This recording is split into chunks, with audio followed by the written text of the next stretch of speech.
Olá pessoal, eu gostaria de tratar com vocês no vídeo de hoje sobre um assunto bem interessante, muito antigo e que tem causado uma certa polêmica e, digamos, até medo e temor nas pessoas. E eu gostaria de pensar com vocês acerca do que seria a blasfêmia contra o Espírito Santo. Mas não somente isso, eu gostaria de fazer uma leitura do texto bíblico diferente daquelas que vocês já ouviram por aí, tá? Eu gostaria de pensar com vocês se existe ainda hoje a possibilidade de se blasfemar contra o Espírito Santo, tá bom? Porque todo mundo já está careca de saber o que é a blasfêmia contra o Espírito Santo.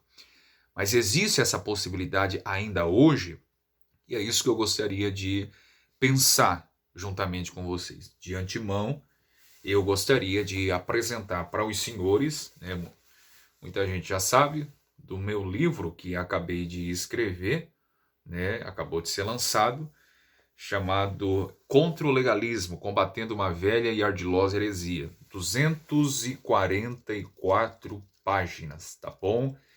De análise exegética, teológica, hermenêutica dos textos bíblicos e a parte da história da igreja, tá bom? Eu vou deixar o link para compra dele aqui embaixo na descrição. Meus irmãos, quando pensamos sobre a blasfêmia contra o Espírito Santo, logo a nossa mente reporta para o Evangelho de Jesus Cristo, segundo registrou e narrou Mateus capítulo 12, né?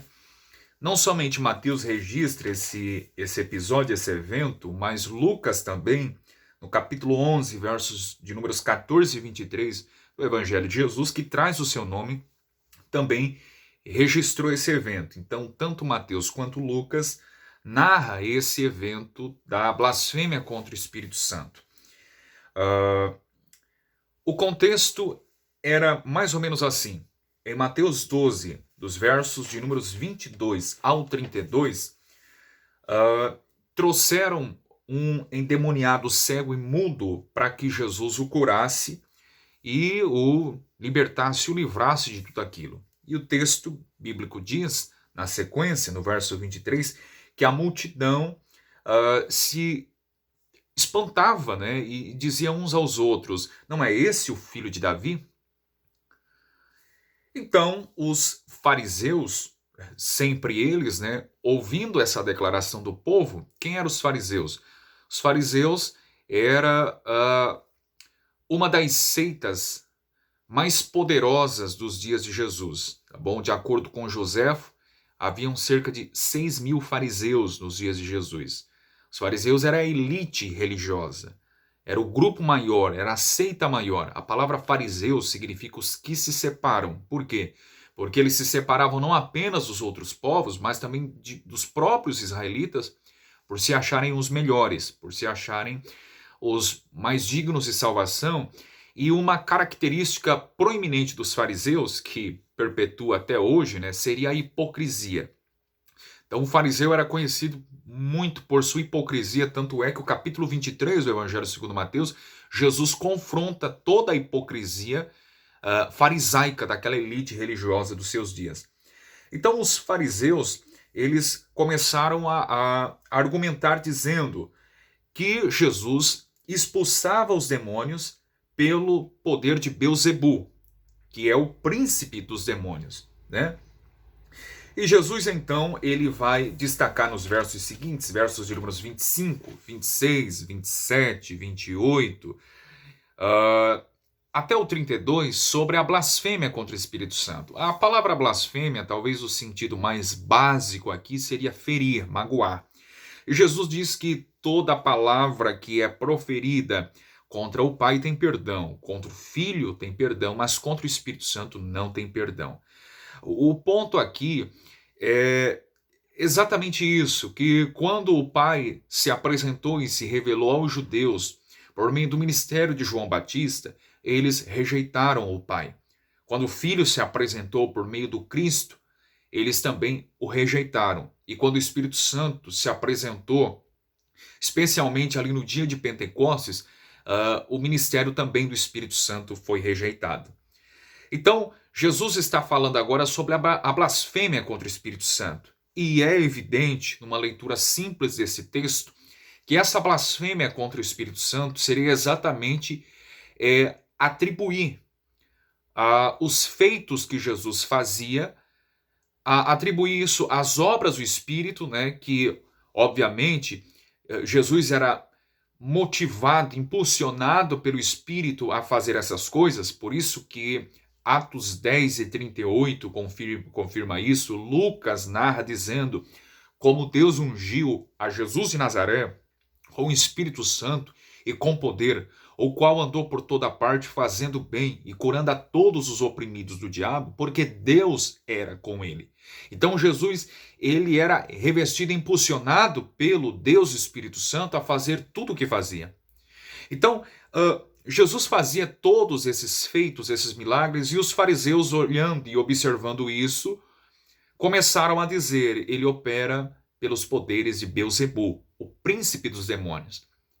Os fariseus não eram bobos. Os fariseus eram conhecidos por sua hipocrisia, é claro, mas os fariseus também eram conhecidos pelo profícuo conhecimento das escrituras que eles tinham.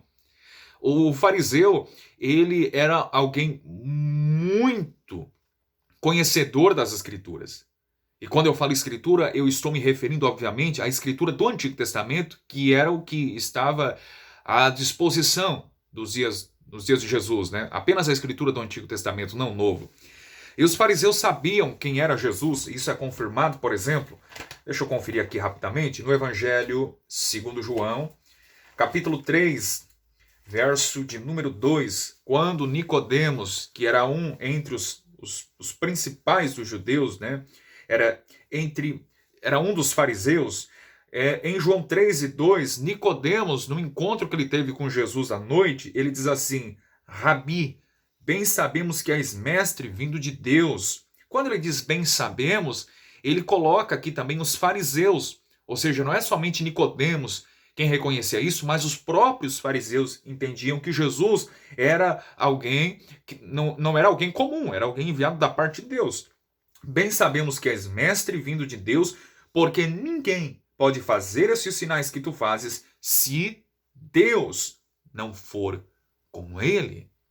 Então os fariseus tinham esse conhecimento porque para alguém autenticar o ministério no contexto ali dos dias de Jesus, do século I, enfim, para alguém autenticar que a mensagem que eles traziam era uma mensagem verdadeira, divina, da parte de Deus e não da parte dos homens ou qualquer outra coisa, eles, para autenticar e para ratificar ou corroborar esse ministério como sendo genuíno, verdadeiro e não humano, eles evidenciavam esse ministério através de feitos, milagres, sinais e assim por diante. Jesus fez isso, então Nicodemos está dizendo: nós bem sabemos que és enviado da parte de Deus, ou seja, os fariseus tinham esse conhecimento, eles não eram bobos não. Quando os fariseus dizem exatamente isso, ele expulsa os demônios pelos poderes de Beelzebul, eles sabiam que Jesus não fazia isso. Eles sabiam que Jesus era alguém que vinha da parte de Deus e que fazia o que fazia porque Deus era com ele, isto é, com Jesus. Então, quando os fariseus proferem essas palavras, ali vem sobre eles o maior de todas as maldições ou julgamentos que Deus trouxe, que Deus trazia desde a época do Antigo Testamento, dos pais dele, e Deus os trouxe ali naquele momento quando eles blasfemaram contra Jesus, isto é, contra o Filho de Deus, atribuindo uma obra que Jesus fazia às obras do diabo. O Espírito Santo estava com eles, eles, portanto, atribuíram isso dizendo: é do demônio, é do diabo. Perceba que o contexto mostra claramente que essa blasfêmia era um tipo de pecado específico para aquele contexto, para aquele período, para aquela gente chamada fariseus. É por isso que no decorrer do contexto, nos versos seguintes, versos 43, 44, 45, Jesus narra a misteriosa parábola da casa possessa, né? E tem sido mal interpretada essa passagem bíblica, dizendo que a casa aqui é uma referência ao ser humano, ao homem, No verso 43 diz que o espírito imundo ele tem saído do homem, ele anda por lugares áridos buscando repouso e não encontra. Verso 44, então diz, voltarei para minha casa de onde saí e voltando a achar desocupada, varrida e adornada. Verso 45, então vai e leva consigo outros 7 espíritos piores do que ele e entrando habitam ali. E são os últimos atos desse homem piores do que os primeiros. Escute só um pouco. O homem aqui, a casa aqui é uma referência à nação de Israel. Existem textos correlatos que confirmam isso, como por exemplo, Jeremias 18, Deus disse a Jeremias, levanta-te, desce à casa do oleiro. E quando Jeremias vai até a casa do oleiro, e ele vê o vaso que se quebrava nas mãos do oleiro, e Deus diz assim, assim sois vós nas minhas mãos, ó casa de Israel. Então percebe que casa na Bíblia, ela refere-se também à nação hebreia, à nação de Israel. Esse espírito imundo sai e ele volta, acha a casa desocupada, varrida e adornada. Essa casa limpa, organizada, varrida, adornada, foi o momento que Deus tratou com a casa de Israel. No decorrer de toda a história do Antigo Testamento, Deus fazia isso. Ele limpava a casa de Israel, ele varria através de profetas que a ela foi enviada. Esses homens vinham com a mensagem de Deus, chamando o povo ao arrependimento, chamando o povo à conversão. Era uma maneira de Deus varrer a casa de Israel. Só que nos dias de Jesus, os fariseus conseguiram atingir o ápice da maior de todas as blasfêmias, a maior de todos os pecados, que foi a blasfêmia contra o Espírito Santo. Eles matavam os profetas do Antigo Testamento. Isso é confirmado, por exemplo, na parábola dos lavradores maus, em Mateus capítulo 21, a partir do verso de número 33 ao 46, quando na parábola Jesus vai narrando e eles entendem que Deus enviou os profetas e todos eles foram mortos por Israel. Deus enviou também o seu filho e ele de igual forma foi morto por todos aqueles líderes religiosos, inclusive por parte alguns judeus, os judeus ali também, né, que mataram Jesus. Isso é confirmado também nos evangelhos. Então, Deus varria a casa de Israel, mas nos dias de Jesus, os fariseus cometeram o maior de todos os pecados. Na época do Antigo Testamento, o pecado era a idolatria. Deus não poupava Israel e trazia invasões inimigas, invasões assírias, babilônicas. Eles eram levados cativos, eles morriam, melhor, eles eram mortos e assim por diante. Então Deus foi limpando, no período que eles estiveram no cativeiro, Deus foi limpando. Nos dias de Jesus, veio João Batista e Deus ia varrendo toda a sujeira da idolatria da casa de Israel. E agora Deus estava chamando novamente o povo ao arrependimento, mas eles não deram ouvidos. E agora cometeram o maior de todos os pecados, blasfemaram contra o Cristo. O pecado da rejeição. Deus não poupou Israel por causa da idolatria, não pouparia por causa da rejeição. Isto é, rejeitaram e mataram o Filho de Deus. E é por isso que no verso 45 diz assim, então vai e leva consigo outros 7 espíritos piores.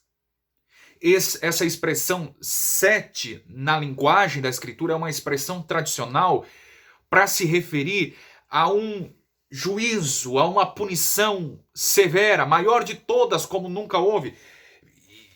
Isso está em harmonia com o contexto, porque realmente teve de ser uma punição mais severa.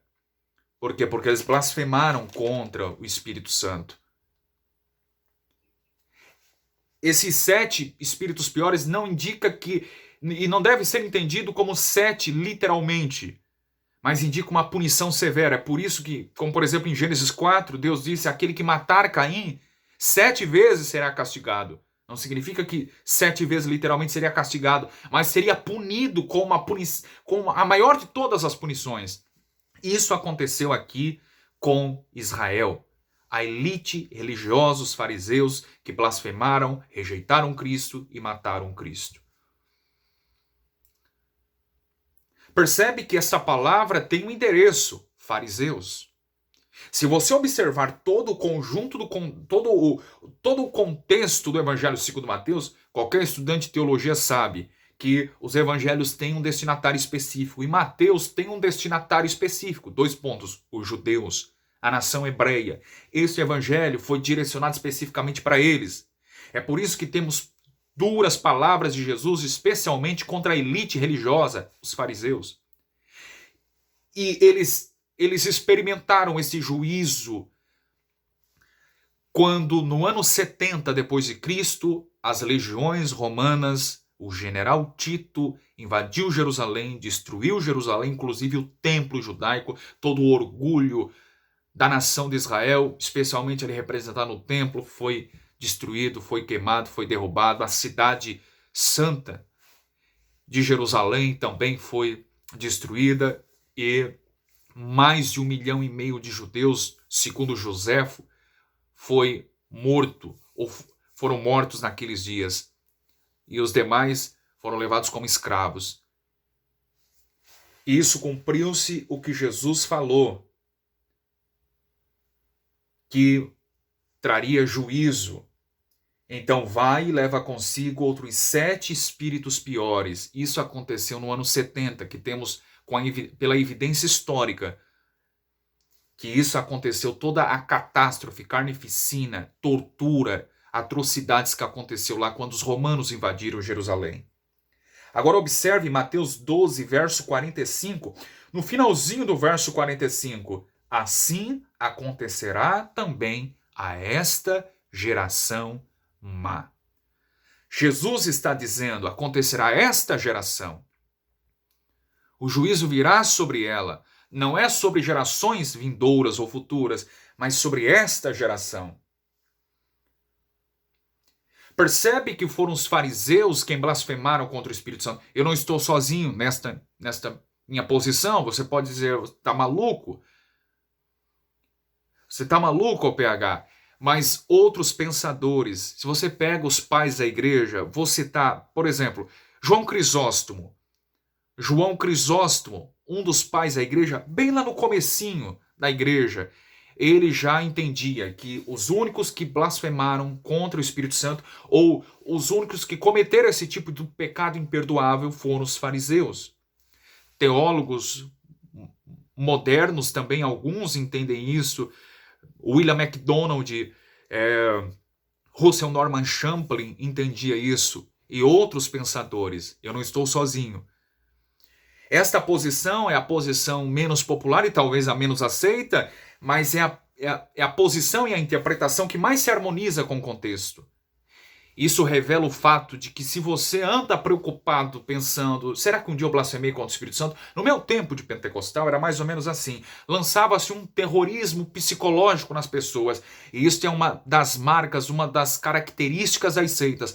Toda seita lança o terror psicológico nas pessoas, porque é uma forma de aprisionar, porque é uma forma de deixar a pessoa presa ali naquele sistema, naquela religiosidade. E as pessoas não conseguem opinar, não conseguem confrontar, não conseguem raciocinar por causa desse terrorismo psicológico. E muitas vezes eu ouvi dizer, olha, se você falar isso, você está blasfemando contra o Espírito Santo. Olha, se você imitar as supostas línguas estranhas que são faladas por pentecostais, assembleanos e tudo mais, olha, isso aí é blasfêmia contra o Espírito Santo. Alguém levantava e supostamente falava em nome de Deus, entregando uma profecia que era muito comum em meu tempo, e alguém duvidava, e quantas das vezes eu ouvi um senhor que entregava as suas profecias, né? Quantas das vezes eu ouvia no finzinho da sua profecia, ele falava exatamente assim, não duvida. Mas não duvida, se há uma série de passagens bíblicas nos mostrando que devemos sim duvidar, devemos provar os espíritos. 1 João 4:1.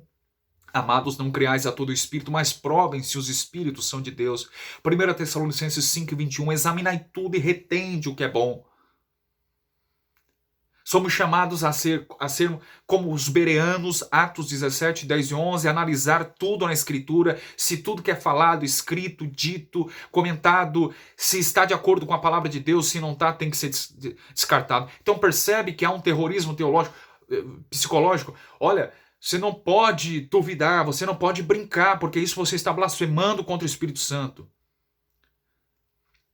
Enquanto que a Bíblia mostra claramente que devemos provar, devemos examinar e julgar tudo. Paulo diz em 1 Coríntios 2:15 que o espiritual julga bem todas as coisas.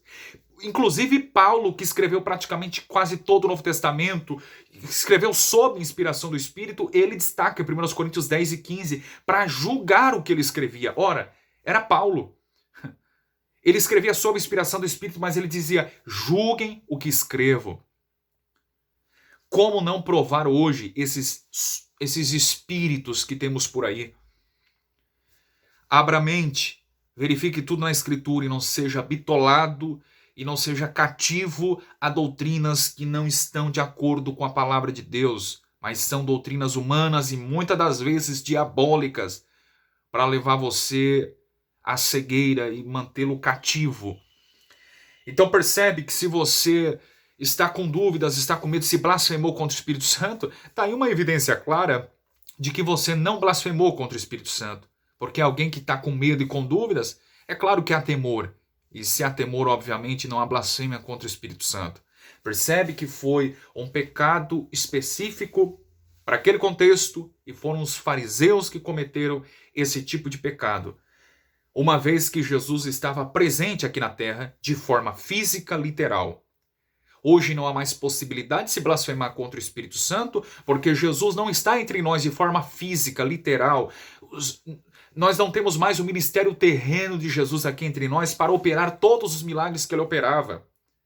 Se Jesus estivesse conosco de forma física, literal, e operando os milagres, evidenciando, porque os milagres tinham essa finalidade, evidenciar o ministério de alguém, se era divino ou não. Se Jesus estivesse conosco de forma física, operando todos esses milagres, e nós cientes de que, conhecendo a Escritura do Antigo Testamento, se fosse hoje, tá? E nós estivéssemos cientes que o Messias faria grandes maravilhas, espantosos, extraordinários milagres, se nós estivéssemos cientes disso e nós atribuíssemos isso ao demônio, a Beelzebul, isso sim nós estaríamos blasfemando contra o Espírito Santo. Não há mais possibilidade, porque Jesus não está de forma física e ele não opera mais milagres, curas como ele fazia para evidenciar o seu ministério no século I. Percebe? Eu espero que vocês tenham entendido aqui. Pelo menos eu me esforcei. Entenda que todo confronto é aos fariseus. Não fuja do contexto. Fique no texto, leia o contexto para você entender. Tá bom? Abraço.